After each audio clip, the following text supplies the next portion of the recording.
வணக்கம் ஃப்ரெண்ட்ஸ். இன்றைக்கி நான் எடுத்திருக்க டாபிக் என்னன்னு கேட்டிங்கன்னா, இது ரொம்ப நாளாக என் மனசில் ஆதங்கமாக இருந்த ஒரு விஷயம். என்னான்னு கேட்டிங்கன்னா அதுக்கு முன்னாடி நான் உங்ககிட்ட ஒரு விஷயத்த சொல்லிக்கிறேன். நான் எந்த விஷயம் சொல்கிறதா இருந்தாலும் எனக்கு ஏற்பட்ட அனுபவத்தை வச்சு தான் மற்ற விஷயங்களை நான் கேதர் பண்ணி உங்கள்கிட்ட நான் சொல்கிறேன். சரிங்களா? ஸோ எனக்கு அந்த அனுபவமே இல்லாமல் நான் அடுத்தவங்கள பற்றி பேசி அதை பற்றி ஜட்ஜ் பண்ணுறது அப்படியெல்லாம் கிடையாது. இப்போ நான் ஒரு விஷயம் சொல்கிறேன்னா, அந்த விஷயத்தில் எனக்கு அனுபவம் இருக்குதுன்னு அர்த்தம். ஸோ அது என்ன அனுபவன்றதை நான் உங்கள்கிட்ட ஷேர் பண்ணிக்கிறேன். சரிங்களா?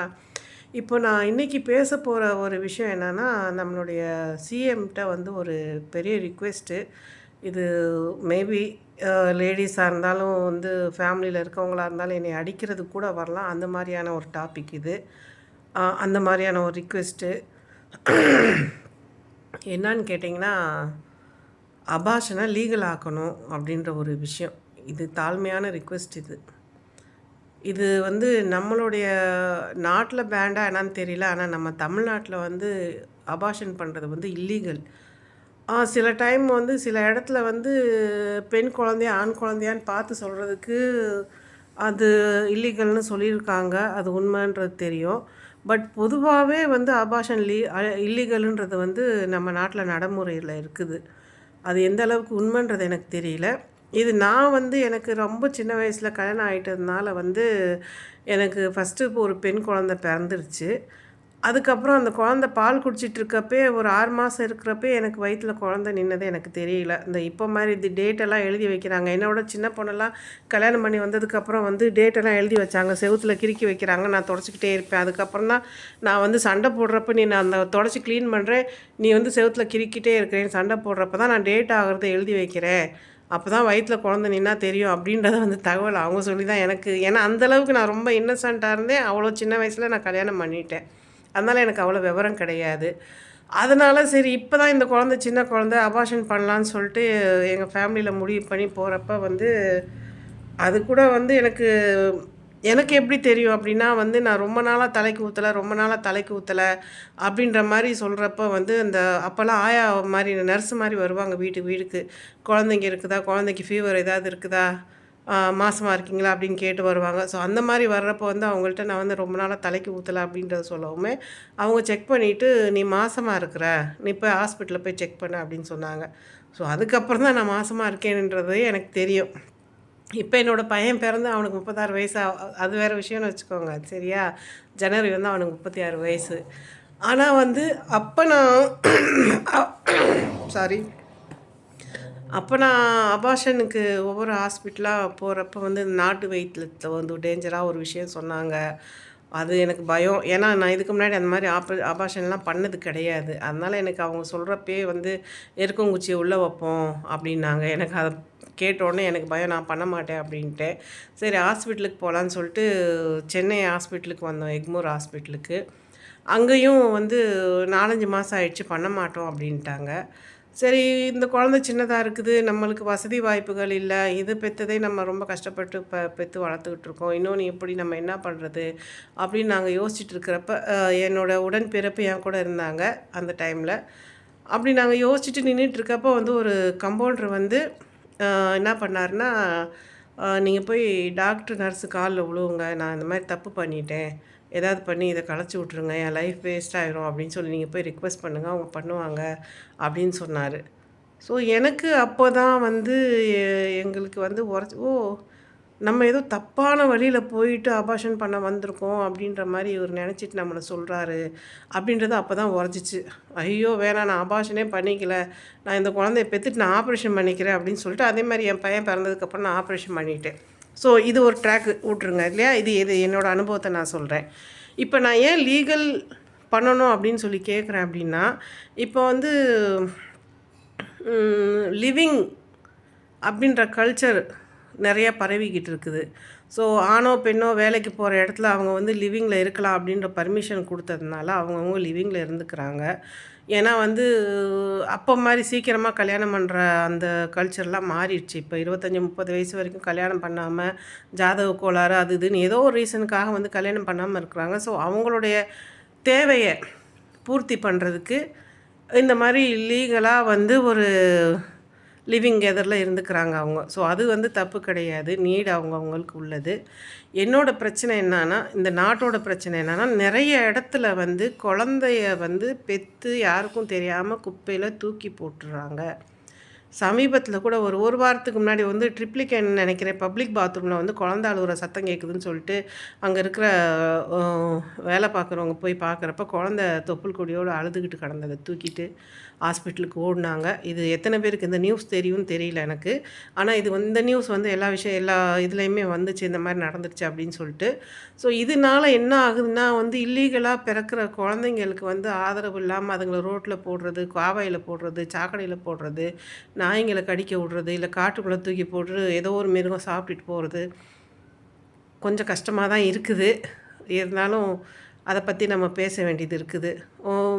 நம்மளுக்கு வெள்ளம் வந்த டைமில் வந்து ஒரு குழந்த சாக்கடையில் அடிச்சிட்டு வந்து ஒரு அம்மா தூக்கி அதுக்கு சுதந்திரம்னு சொல்லிட்டு பேர் வச்சு வளர்க்குறேன்னு ரொம்ப ஆசைப்பட்டாங்க. அதை நம்ம கவர்மெண்ட் விடாமல் இல்லை இது கவர்மெண்ட் ப்ராப்பர்ட்டின்னு தூக்கிட்டு போயிட்டாங்க. இதெல்லாம் நடந்தது. ஸோ இந்த மாதிரி கொடுமைகள் நடக்கிறதுக்கு ரீசன் என்ன? நாம் வந்து அபார்ஷனை வந்து லீகல் ஆக்கலை அப்படின்றது தான். இதில் மெயின் ரீசன் என்னன்னா வந்து லீகலாக இல்லாததுனால நிறையா பேர் திருட்டுத்தனமாக அபார்ஷன் பண்ணணும்னு போயிட்டு நிறைய செலவு பண்ணுறாங்க. செலவு பண்ணுறது இல்லாமல் அம்மா அப்பாவுக்கு தெரியாமல் இது இன்னொரு விஷயம் என்னென்னா, அப்படியே வந்து அந்த நம்ம வந்து கோர்ட்டு கேஸு ஒருத்தன் வந்து ஏமாற்றிட்டான், இப்போ இந்த குழந்தை ஏமாற்றிட்டா. இப்போ சமீபத்தில் நடந்தது, ஒரு 15 வயசு பொண்ணு வந்து கர்ப்பமாக இருக்குதுன்னு சொல்லிட்டு கோர்ட்டில் கேஸ் போட்டு ரேப் பண்ணிட்டாங்க. அதனால் இந்த குழந்தை எங்களுக்கு வேணாம், நான் அபார்ஷன் பண்ணணுன்றப்ப கோர்ட் வந்து நடவடிக்கை எடுக்கிறதுக்கே 7 மாதம் ஆயிடுச்சு. அந்த குழந்தைக்கு 15 வயசு குழந்தை, 7 மாதம் குழந்தை வயிற்றில். அதை எப்படி அபார்ஷன் பண்ண முடியும்? அந்த குழந்தைக்கு கை கால்லாம் வந்திருக்கும். சொல்கிற கஷ்டமாக இருக்கு இல்லையா? அவங்க அபார்ஷன் பண்ணுறப்ப தனித்தனியாக பீஸாக எடுப்பாங்க. அந்த கொடுமையெல்லாம் தேவையா நம்மளுக்கு? அதனால் இந்த மாதிரி ஒரு விஷயம்னு சொல்லிட்டு ஒரு கம்ப்ளைண்ட்டுன்னு போகிறப்பே வந்து உடனே ஃபஸ்ட்டு அபார்ஷனுக்கு வந்து அவங்க லீகலாக கொடுத்துருந்தாங்கன்னா, ஆர்டர் கொடுத்துருந்தாங்கன்னா இந்த பிரச்சனை வந்திருக்காது. இப்போ அது 7 மாதம் ஆனதுக்கப்புறம் கோர்ட் வந்து அன்வான்ட் குழந்த, அது அவங்க ரேப் பண்ணி இந்த குழந்தைக்கு வயிற்றில் குழந்த உண்டானதுக்கு வந்து கண்டிப்பாக கவர்மெண்ட் பொறுப்பு. அதனால அந்த குழந்தைய அபார்ஷன் பண்ணணுன்றதை வந்து கோர்ட் ஆர்டர் கொடுத்துட்டாங்க. ஆனால் அந்த குழந்த கை கால் வளர்ந்து, கண் வளர்ந்து, தலை வளர்ந்து, மூளை வளர்ந்து இருந்திருக்கும் இல்லையா? 7 மாதத்து குழந்த. நிறைய குறப்பிரசவத்தில் பிறந்த குழந்தைங்கள்லாம் நீங்கள் பார்த்துருப்பீங்க எப்படி இருப்பாங்கன்ட்டு. அதே குழந்த தான் அந்த வயிற்றுல இருந்திருக்கும். எனக்கு சாரி, இதுக்கு மேலே எனக்கு அதை யோசிக்க முடியல. ஸோ அந்த மாதிரி விஷயங்கள் இருக்குது. 2வது என்ன பண்ணுறாங்கன்னா வந்து அவங்களுக்கு குழந்த வேணாம் அப்படின்னா வந்து சில இடத்துல வந்து ஹாஸ்பிட்டலில் விட்டுட்டு போகிறது, இல்லை எங்கேயாவது ரோட்டில் விட்டு போகிறது, இந்த மாதிரி செய்கிறாங்க. ஆனால் நம்ம கவர்மெண்ட் என்ன பண்ணுறாங்க அப்படின்னா, அந்த பேரண்ட்ஸை தேடி கண்டுபிடிச்சி உன் குழந்தைய நீங்கள் விட்டுட்டு போயிருக்க, இது ஒழுங்காக நீ தான் வளர்க்கணும் அப்படின்னு திருப்பி அந்த பேரண்ட்ஸுக்கிட்ட கொண்டு போய் கொடுத்துட்றாங்க அந்த குழந்தைய. சரியா? இப்போ அந்த குழந்தைய வேணான்னு ரோட்டில் விட்டவங்க திருப்பி அந்த குழந்தைய கொண்டு போய் அவங்கள்ட்ட கொடுத்தா என்ன ஆகும்? அந்த குழந்தைய அவங்க நல்லபடியாக வளர்ப்பாங்கன்னு நீங்கள் நினைக்கிறீங்களா? சனி எங்கே போனாலும் ஒழிய மாட்டேங்குது நம்மளை விட்டுட்டுன்னு சொல்லிட்டு அந்த குழந்தைய கொடுமைப்படுத்துவாங்களா இல்லையா? அத்தனை கொடுமைகளுக்குடைய அந்த குழந்தை வளர்கிறப்ப அந்த குழந்தையோட மனசு மூளை என்ன மாதிரி ஆயிருக்குன்றது நீங்கள் யோசிச்சு பாருங்கள். இதை விட பெட்ரு அந்த வெறும் சதப்பிண்டம் தான் அது ஆரம்ப நிலைய இல்லையா? அந்த மாதிரி இருக்கிறப்ப அதை அழிச்சிட்டோம்னா இந்த இந்த ஊரில் வந்து அது வந்து இந்த மாதிரி கஷ்டங்கள்லாம் எதுவுமே பட வேணாம். தேவையில்லாதவங்களுக்கு அந்த குழந்தை வாலண்டரியாக நம்ம கொடுக்குறப்ப அந்த குழந்தை நிறைய வந்து வேதனைகளையும் கொடுமைகளையும் அனுபவிக்குது. அதே மாதிரி வந்து நம்ம அநாத ஆசிரமத்தில் கொண்டு போய் சேர்க்குறப்ப அங்கே வந்து அவங்களுக்கு சரியான சாப்பாடு, துணிமணி இல்லாமல் அதுங்க அந்த மாதிரி வாழ்க்கை வேணாமே அந்த குழந்தைங்களுக்கு. இத்தனை அநாத குழந்தைங்க வேணாமே நாட்டில், நம்ம நாட்டுக்கு. அநாத குழந்தைங்க உருவாகிறதுக்கு ரீசனே இந்த மாதிரியான அபார்ஷன் வந்து நம்ம வந்து லீகலாக ஆக்காமல் இருக்கிறதுனால தான். அதை வந்து லீகல் ஆக்கிட்டாக்க எனக்கு தெரிஞ்சு இந்த மாதிரி விஷயத்தில் பாதி விஷயம் வந்து நம்மளுக்கு சால்வ் ஆயிரும்னு நினைக்கிறேன். ஒரு சமூக சேவைக்கு கூட ஒருத்தவங்க வந்து சாக்கடையில் ஒரு குழந்தைய போட்டாங்கன்னு சொல்லிட்டு அந்த குழந்தைய தூக்கிட்டு வந்து காப்பாற்றுறதுக்கு எவ்வளோ ட்ரை பண்ணி ஒரு 3-4 மாதம் ஏதோ ஹாஸ்பிட்டலில் எமர்ஜென்சியில் வச்சுருந்து கூட அந்த குழந்தை செத்து போச்சு. ஏன்னா அது சாக்கடை தண்ணி குடிச்சதுனால. அதுக்கப்புறம் அந்த அம்மா நிறையா அழுது அந்த வீடியோஸ்லாம் போட்டிருந்தாங்க. உண்மைதான். நான் என்ன கேட்குறேன்னா, ஒன்று நீங்கள் அந்த மாதிரி குழந்தைங்கள வந்து அடாப்ஷனுக்கு கேட்குறவங்களுக்கு கொடுத்துருங்க. ஃபாலோ பண்ணுங்க அந்த குழந்தைய. நல்லா வச்சுருக்காங்களா இல்லையான்ட்டு. அப்படி நல்லா வச்சுக்கலன்னா, நீங்க வந்து கூட்டு போயிட்டு ஆசிரமத்தில வளர்க்குறது தப்பு கிடையாது. ஆனா, எனக்கு இந்த குழந்தை வேணும்னு கெஞ்சுறவங்களுக்கு நீங்க குழந்தைய குடுக்க மாட்டேங்கிறீங்க. அதே மாரி அடாப்ஷன் பண்றதுக்கு வந்து சில வந்து ஃபார்மாலிட்டீஸ் வச்சுக்கிறீங்க. எப்படின்னா வந்து, எனக்கு சொந்த வீடு இருக்கணும், சொந்த கார் இருக்கணும், பேங்க் பேலன்ஸ் இருக்கணும். அப்பதான் நான் அந்த குழந்தைய தூக்கி வளர்க்க முடியும். அப்ப இயற்கையா பெத்துக்கிறவங்ககிட்ட இந்த கேள்விலாம் நீங்க கேட்குறீங்களா? அந்த குழந்தைக்கு நீ பால் வாங்கி கொடுக்க முடியுமா? சோறு போட முடியுமா? நீ எதுக்கு குழந்தை பெத்துக்கிறன்னு நீங்க கேட்குறீங்களா? கிடையாது. ஆனா, இந்த மாரி அடாப்ஷனுக்குன்னு வர்றவங்களுக்கு வந்து நீங்க இத்தனை கொஸ்டின் வச்சு அவங்க வந்து அந்த குழந்தைய வந்து அடாப்ட் பண்ண முடியாம இப்ப சொத்து இருந்தா தான் குழந்தைய வளர்க்க முடியுமா? இல்லைன்னா வளர்க்க முடியாதான்றது எனக்கு தெரியல. அந்த மாரியான ஒரு ரூல்ஸ வந்து ஒண்ணு பிரேக் பண்ணணும். ஆ அதுவும் இல்லாம முக்கியமா வந்து அதில பண்ற இது என்னன்னா, குழந்தைக்கு ஒரு 12 வயசு, 10 வயசு ஆகுறப்ப, நீங்க வந்து உண்மையான பேரண்ட்ஸ் கிடையாது. நீங்க வந்து அடாப்ஷன் பண்ணி தான் வளர்க்குறீங்க அப்படின்றத அந்த குழந்தைக்கு தெரிய வைக்கணும்னு கவர்மெண்ட் உத்தரவு இருக்குது. இப்ப நான் என்ன சொல்றேன்னா, இப்போ அப்போலாம் வந்து இப்போ எங்க அக்கா பொண்ணோ, எங்க அக்கா பிள்ளைங்களோ, எங்க அண்ணன் பிள்ளைங்களோ விட்டுட்டு செத்து போயிட்டாங்க. இல்ல ஏதோ ஆயிடுச்சு அப்டின்னா, அந்த குழந்தைய வந்து நான் தான் அம்மா, அப்பான்னு சொல்லிட்டு வளர்ப்போம். அந்த குழந்தை வந்து கடைசி வரைக்கும் நாங்க தான் அம்மா, அப்பான்னு நெனச்சுட்டு வளர்ந்துட்டு இருப்பாங்க. கல்யாணம் அவங்களும் பேரன் பேத்தின்னு எடுத்துருவாங்க. என்னைக்காவது ஏதாவது ஒரு சொந்தக்காரன் வந்து ஊசிய போட்டு போவான். "ஏய் நீ வந்து அடாப்ஷன் பிள்ள, நீ சொந்த பிள்ள கிடையாது" அப்டின்னு சொல்லிட்டு. அப்பயே அங்க பெரிய ரகள நடக்கும். ஆனா இப்போவே நீங்க அந்த குழந்தைக்கு நீங்க உண்மைய சொல்லி வளர்க்குறப்ப, அந்த குழந்தை எந்த அளவுக்கு அட்டாச்மெண்ட்டோட வளரும். கொஞ்சம் யோசிச்சு பாருங்க. என்ன இருந்தாலும் இவங்க நம்ம அம்மா, அப்பா கிடையாதே. புள்ளையிலேருந்து தானே நம்மள தூக்கிட்டு வந்து வளர்க்குறாங்க. இவங்க என்ன? அந்த தெனாவட்டு இருக்க தான் செய்யும் இல்லையா?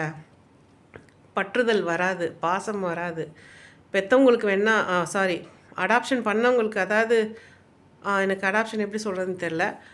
ஆம் அடாப்ஷன் பண்ணவங்களுக்கு வேணா அந்த குழந்தை மேல பாசம் இருக்கும். ஏன்னா, குழந்தைய தூக்கிட்டு வந்து அது ஆய், புய் எல்லாம் மூத்திரம்லாம் அள்ளி கிளீன் பண்ணி வளர்த்து கிளத்து கொஞ்சி கிஞ்சி வளர்த்துருப்பாங்க. அவங்களுக்கு அந்த பாசம் இருக்கும்.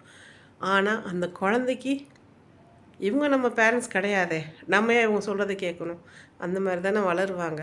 ஸோ, எனக்கு தெரிஞ்சு இந்த மாரி அந்த அம்மா இருந்தப்போ ஒரு சூப்பரான ஒரு இது கொண்டு வந்திருந்தாங்க. தொட்டில் குழந்தைன்ற விஷயத்த.